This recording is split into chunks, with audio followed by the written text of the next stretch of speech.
Okay बच्चों, जैसे मैंने कहा था कि ना फ़िज़िक्स में ज़ाहिर सी बात है ज़्यादा टाइम लगता है, तो मैं व्हाट्सएप पर तो नहीं आपको भेज सकती, इसलिए ये थर्ड चैप्टर और फोर्थ चैप्टर मैं आपको थोड़ा वीडियोस के ज़रिए मैं ये आपको सेंड कर रही हूँ। अच्छा, थर्ड चैप्टर है kinematics of linear motion. Kinematic आपको पता है कि what is kinematic, the branch of physics in which we deals the motion of the particle with और without the reference of the force. और इसके दो हैं, एक डायनामिक कहलाता है और दूसरा क्या कहलाता है, मैकेनिक कहलाता है। अच्छा, बहरहाल खैर हम इतना डिटेल में नहीं जा रहे, ऑनवर्ड्स तो आपको देखना ही है।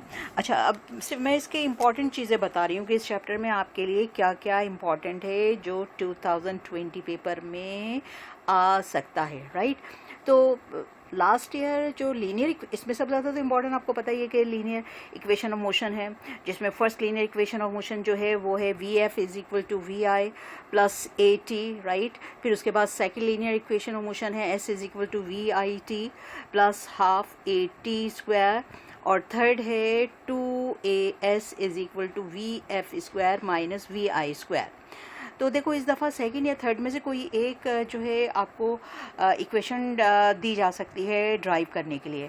तो सबसे पहले मैं सेकंड इक्वेशन आप बहुत दफ़ा कर चुके हो, लेकिन फिर भी एक बार फिर सेकंड इक्वेशन आप फिर खुद एक बार खुद भी प्रैक्टिस कर लीजिएगा।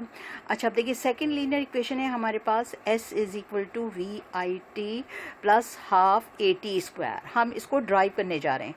तो ड्राइव करने के दौरान हमने कहा कि one the velocity with uniform acceleration. जब भी यूनिफॉर्म एक्सेलरेशन की बात हो तो इसका मतलब है कि velocity, the change of velocity occurred equally in equal intervals of time.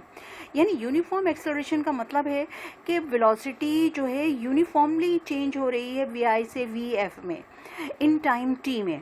तो इस सूरत में यूनिफॉर्म एक्सेलरेशन जो है वो ज़ीरो होगा, क्योंकि ये वेरिएबल नहीं है वेलोसिटी, बल्कि यूनिफॉर्मली चेंज हो रही है। तो यूनिफॉर्मली चेंज होने में तो इसका मतलब है कि हमें एवरेज वेलोसिटी फाइंड आउट करना पड़ेगी। दो वेलोसिटीज़ हैं, वी आई जो है वो चेंज हो रही है, किस में चेंज हो रही है, वी एफ में विद अ यूनिफॉर्म एक्सेलरेशन। तो एवरेज वेलोसिटी हमारे पास क्या हो गई, दो वेलोसिटीज़ हैं, जाहिर सी बात है दोनों को हम प्लस कर लें, V F plus we I upon two. और आपको पता है कि the total distance which is covered by the object is equal to the product of the average velocity. Average velocity को हम वी डैश से शो कर रहे हैं, और इन टाइम टी, यानी the velocity v i change into v f equally और uniformly in equal intervals of time with the uniform acceleration. तो इस सूरत में हमारे पास जो डिस्टेंस कवर होगा वो वी टी यानी average velocity multiply by time. Average velocity आपके पास है we F plus we I upon two, right. और इसको ब्रैकेट में चाहे बंद कर दो, ना करो, मर्जी आपकी टी। अच्छा, अब आपको पता है कि क्योंकि आप जो सेकंड इक्वेशन ड्राइव कर रहे हो उसमें कहीं पर भी वी एफ नहीं है, तो इसका मतलब है आपको वी एफ को रिप्लेस करना है, और वी एफ को रिप्लेस सिर्फ आप इक्वेशन 1 से कर सकते हो। तो फर्स्ट इक्वेशन जो आपके पास है फ्रॉम इक्वेशन 1, या फर्स्ट इक्वेशन कर दीजिए, फर्स्ट इक्वेशन लिख दीजिए, फर्स्ट लीनियर इक्वेशन लिख दीजिए। तो फर्स्ट लीनियर इक्वेशन आपके पास क्या है, V F is equal to we I plus A T.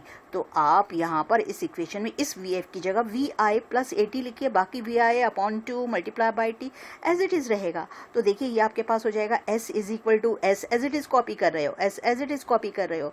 सिर्फ वी एफ की जगह तुमने लिखा v I plus A t, v I plus A t plus we i, फिर एज इट इज़ कॉपी कर रहे हो, upon two as it is copy कर रहे हो, मल्टीप्लीकेशन का sign time as it is copy कर रहे हो। तो ये तुम्हारे पास वी आई प्लस किए तो टू वी आई हो गए, plus A T upon two as it is copy कर रहे हो, मल्टीप्लाई बाई टी। अब इसको स्प्लिट कर रहे हो, ये डिनोमिनेटर इन दोनों का है, दोनों के साथ लिख रहे हो two we I upon two plus A T upon two multiply by T as it is. यहाँ टू की कटिंग कर रहे हो, तो देखो तुम्हारे पास वी आई, इसको बाहर निकाल दो अपॉन टू, क्योंकि न्यूमरेटर में तो कोई नंबर ही नहीं है, तो यहाँ ए टी हो जाएगा मल्टीप्लाई बाई टी, इसे टी से मल्टीप्लाई करो। तो ये तुम्हारे पास इक्वेशन क्या हो जाएगी, S is equal to we I T plus half A T square. सही है, तो ये तुमने इक्वेशन ड्राइव कर ली। अब उसके बाद देखो, इसकी थर्ड इक्वेशन है टू ए एस, ये थर्ड लीनियर इक्वेशन है, थर्ड इक्वेशन है, third linear equation of motion है, क्या है, two A S is equal to V F square minus we I square. इसको तुमने ड्राइव करना है। अब देखो, इसको ड्राइव करना बहुत आसान है। सबसे पहले तुमने लिखा first linear equation, first linear equation of motion, first, ये आप खुद लिख लीजिएगा, first linear equation of motion, जिसमें क्या है V F is equal to we I plus A T. अब कह रहे हो कि taking square on both side, taking square on both side, जब दोनों साइडों पर स्क्वायर लिया तो ये वी एफ स्क्वायर हो गया plus is equal to we i, दो टर्म है ए टी होल स्क्वायर, फॉर्मूला बन रहा है a plus b whole square. तो आपने यहाँ पर बाकायदा लिखा कि ऑल्टरनेट है a square plus 2ab plus B square, ये तो सिंगल टर्म है, वी एफ को वी एफ से मल्टीप्लाई किया, वी एफ स्क्वायर हो गया। अब फॉर्मूला अप्लाई कर रहे हो जिसमें ए वी आई है, बी जो है वो क्या है ए टी है, प्लस बी स्क्वायर। अब आप V F square as it is copy कर रहे हो, ब्रैकेट ओपन किया, 2 टाइम मल्टीप्लाई किया V I square, 2vi at को मल्टीप्लाई किया 2vi at plus A square T square, V I square को यहाँ पर शिफ्ट कर दीजिए तो ये V F square minus we I square. अब यहाँ पर बचता है तुम्हारे पास 2vi at plus A square T square. अब यहाँ पर देखिए आपको दरहकीकत सेकंड इक्वेशन लेकर आना है, और सेकंड इक्वेशन अगर तुम्हें याद हो तो वो सेकंड इक्वेशन है S is equal to we I T plus half A T square.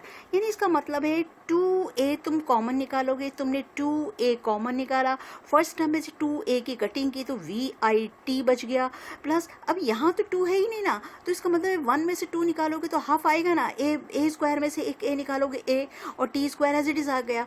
तो ये सेकेंड इक्वेशन बन गई ना, जो अभी तुमने ड्राइव किया है कि सेकेंड लीनियर इक्वेशन, जबकि तुम जानते हो कि सेकेंड लीनियर इक्वेशन क्या है, S is equal to we I T plus half A T square, और ये तुम्हारे पास पूरा का पूरा यहाँ पर आ गया है। अब इसकी जगह तुम एस लिख सकते हो ना, तो तुम्हारे पास इक्वेशन क्या हो गई, V F square minus we I square is equal to 2a, और ये एस आ गया, तो ये तुम्हारे पास हो गया V F square minus we I square is equal to 2s। चाहो तो यूं ही छोड़ दो, चाहो तो इसको लेफ्ट को राइट को लेफ्ट कर दो, V F square minus we I square. अच्छा, अब ज़रा देखो, इस चैप्टर में न्यूमेरिकल्स बहुत इंपॉर्टेंट है, इससे फिर भी चंद बातें तुम्हें याद रखनी हैं। अगर वर्ड यूज़ हो रहा हो कि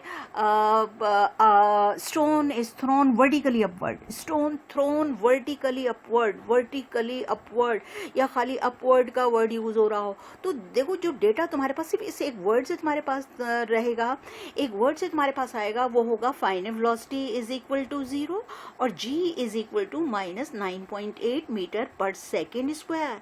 देखो ये डेटा सिर्फ इस एक वर्ड से याद रहे से तुमने लिखना है, और अगर कहीं पर तुम्हारे पास आ जाए कि ड्रॉप किया जा रहा है, ड्रॉप का वर्ड तुम देख रहे हो कि ड्रॉप का वर्ड एक वर्ड यूज हुआ है, तो देखो सबसे पहले जो डेटा लिखोगे वो V I is equal to 0 and G is equal to 9.8 metre per second square.